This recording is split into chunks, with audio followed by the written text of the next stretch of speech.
You win the game if you can figure out who I am and why I'm torturing you, and I win the game if you beg me to cut off your finger. Most villains in Game of Thrones harm people for a reason. Joffrey, for ego. Littlefinger, for power. Cersei, for revenge. But Ramsay Bolton? Ramsay harms people because he's bored. You remember what happened to people who bought me. Today we'll break down how he became like this, what separates him from Joffrey Baratheon, and why you could probably survive Joffrey, but you would never survive Ramsay. If you think this has a happy ending, you haven't been paying attention.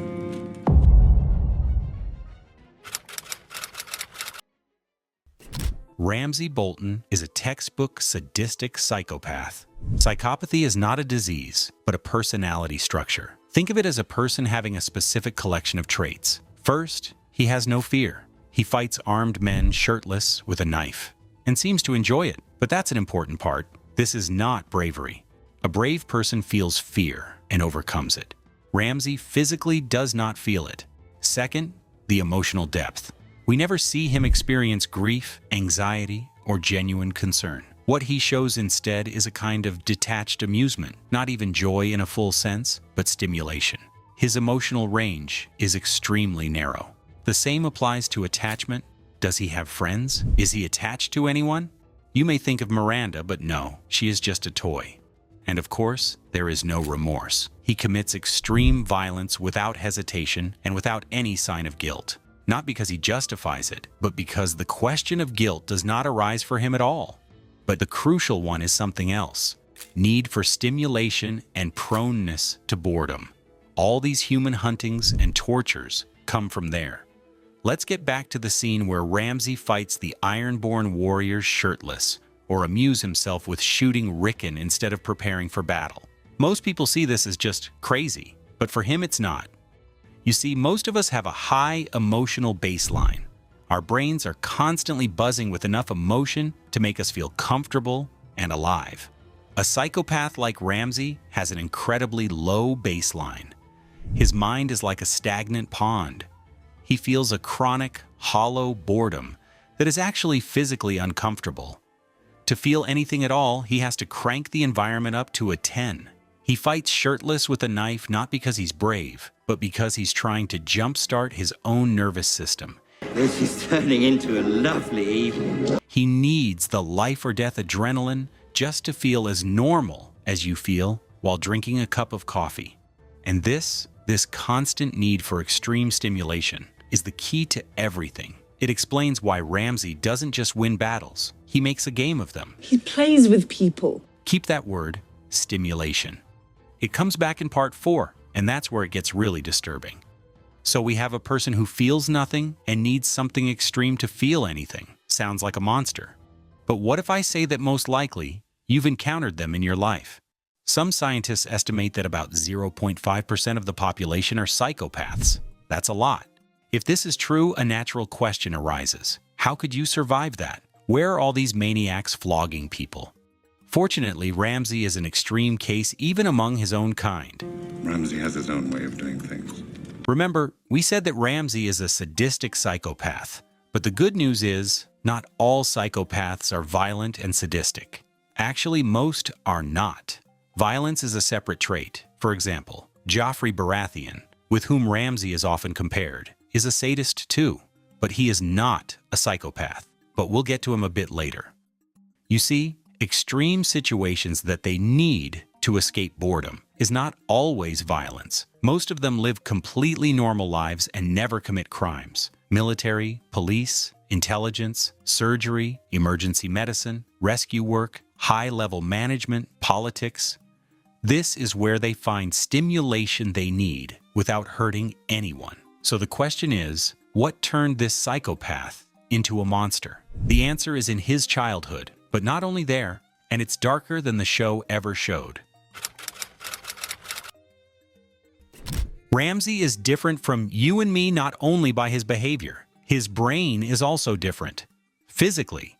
We won't go too deeply into neuroscience, but the basics are clear. Psychopaths have structural and functional differences in the brain. These differences are not theoretical, they are actually observed on MRI scans. However, and this is crucial, How psychopathy manifests depends on many factors: genetics, family environment, social norms, power, opportunity, reinforcement, trauma.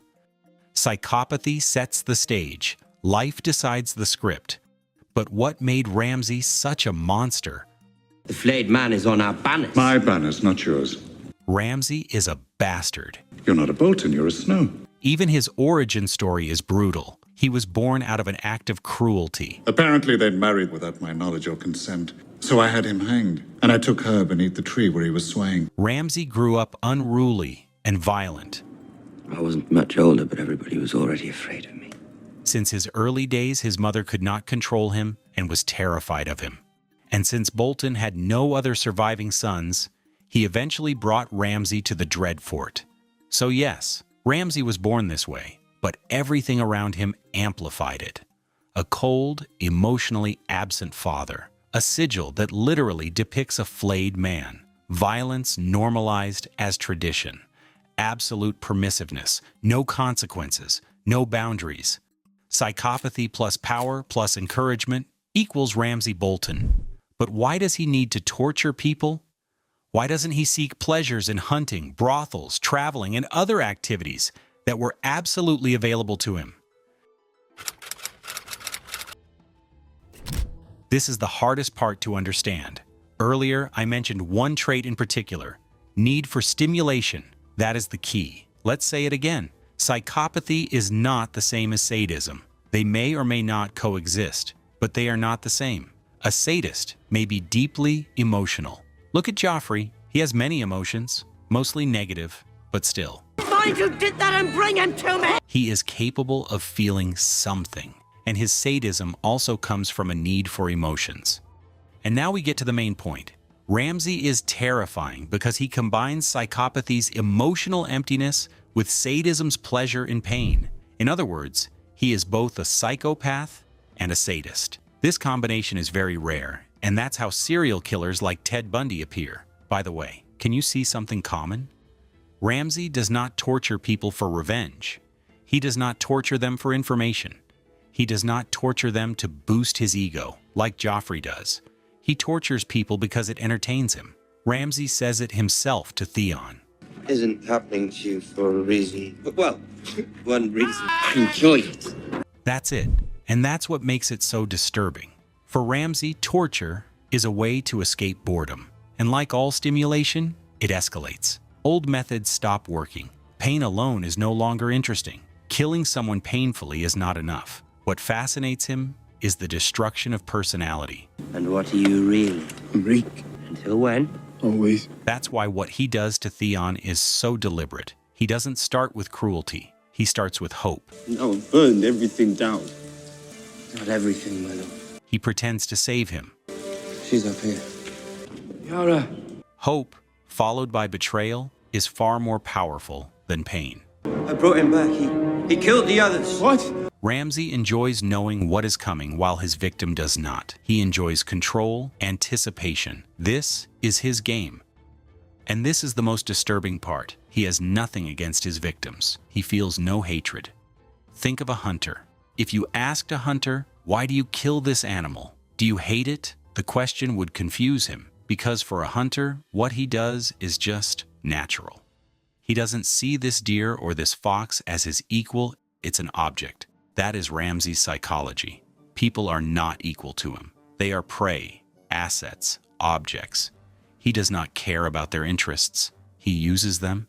He is a predator, and predators do not have friends. Friendship requires equality, respect, recognition of the other as a subject. Ramsay is incapable of that. The closest thing he can feel is attachment to an object. You're mine. Like a car, or a phone, or Miranda, as long as it entertains him. But is it his sadism that makes him so dangerous? Remember the question from the beginning of the video. Is it possible to survive Ramsay? You may think, all right, he tortures someone, but be useful for him, and you will be safe, right? This is the biggest mistake people make. With Ramsay, usefulness only delays the inevitable. To understand why Ramsay is truly dangerous, we need to look at a real example. This one is from another show, Fargo. Two couples are sitting in a restaurant. A pleasant, smiling man tells his friends fascinating stories. I start to give the guy a Novocaine shot. Well, I stick the needle in my own finger. He is the heart of this company. His girlfriend is much younger, and she admires him. All is perfect, right? But what if I say that in a few minutes, this smiling man is going to kill all three of them, including his girlfriend?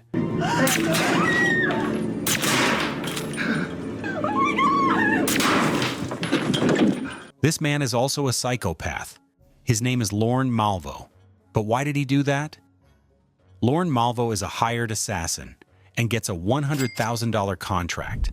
The target is in witness protection, difficult to reach, so Malvo befriends the target's brother, the guy that was one of these three. He works with him for 6 months, becomes his best friend.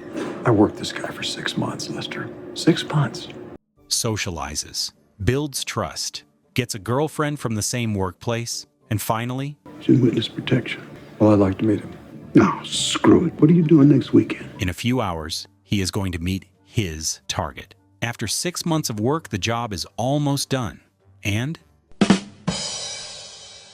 he throws away 6 months of work and $100,000. And the only pity he expresses? $100,000 bounty down the toilet, but still.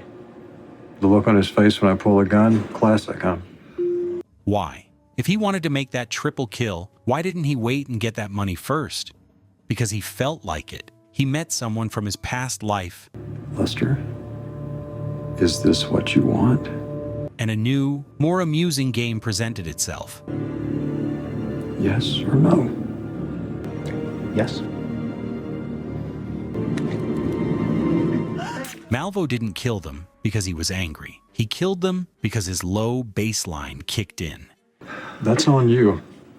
He was bored with the 6-month-long con and decided to blow up his entire life just to see the color of the chaos. For a psychopath, the stimulus of a new game is always more valuable than a long-term profit. So the answer is, there was no reason. He was acting against his own interests, and still he did it. And that is why psychopaths are so dangerous. You cannot predict them. For example, Joffrey is cruel, sadistic, and emotionally volatile, but he is quite predictable. He lashes out when humiliated. He escalates when challenged. His cruelty follows emotional logic. If you flatter his ego and never confront him, you can be fine. Ramsay is different. Ramsay's actions are random from the outside. Normal people think in logic. He won't kill this prisoner. He needs him alive. Theon was a valuable hostage. I needed him whole. He won't break the alliance because it benefits him. With Ramsay, that logic fails. Ramsay may destroy something valuable simply because a new stimulus appears. Ramsay can do anything, at any moment, regardless of consequences, if the whim is strong enough. And that makes him terrifying. For example, look at how he treats Sansa. She is the key to the North.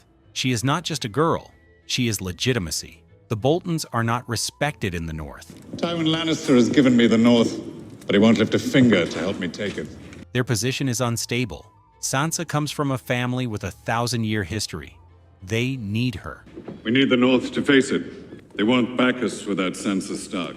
Yet Ramsay makes her life so unbearable If I'm going to die, let it happen while there's still some of me left. that she would rather try to escape or die than stay with him any longer.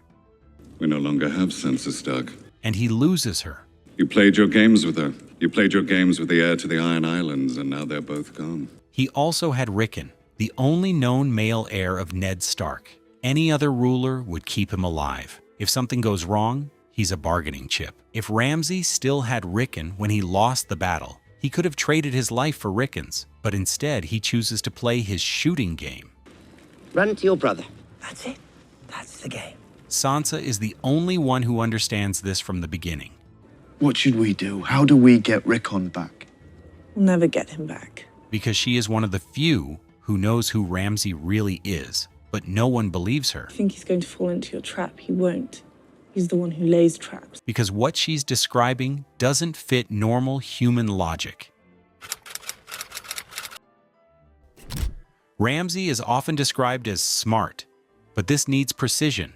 Ramsay possesses instrumental intelligence He can plan, but only short-term. He can manipulate, but only when it serves immediate stimulation. He can adapt, but not consistently. Strategic intelligence requires the ability to delay gratification, maintain long-term goals, subordinate impulses to future outcomes. Ramsay cannot do this reliably.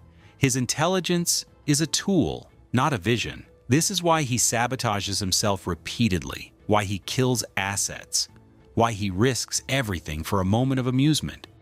He does not fail because he is stupid. He fails because stimulation overrides strategy. But is there any way to survive Ramsay? What kind of strategy can save you? No, no way. You cannot feel safe around someone like Ramsay. You cannot make a deal. A wolf does not make deals with sheep. You cannot threaten him. Fear is not a reliable deterrent for psychopaths. The only thing that might buy you time is being more valuable alive than dead. But even that does not ensure your safety. That's how Miranda survived. Temporarily, she was useful and entertaining, but she was never safe. And if Ramsay had lived longer, she would have become his victim one day. It would be only a matter of time. Ramsay Bolton is not a monster because he is emotional. He is a monster because he is not. That is why he is unforgettable, and that is why he is terrifying. You can reason with anger, you can predict ego, but you cannot survive someone who feels nothing. Tell me in the comments, how long do you think you would survive Ramsay Bolton? And don't forget to like and subscribe.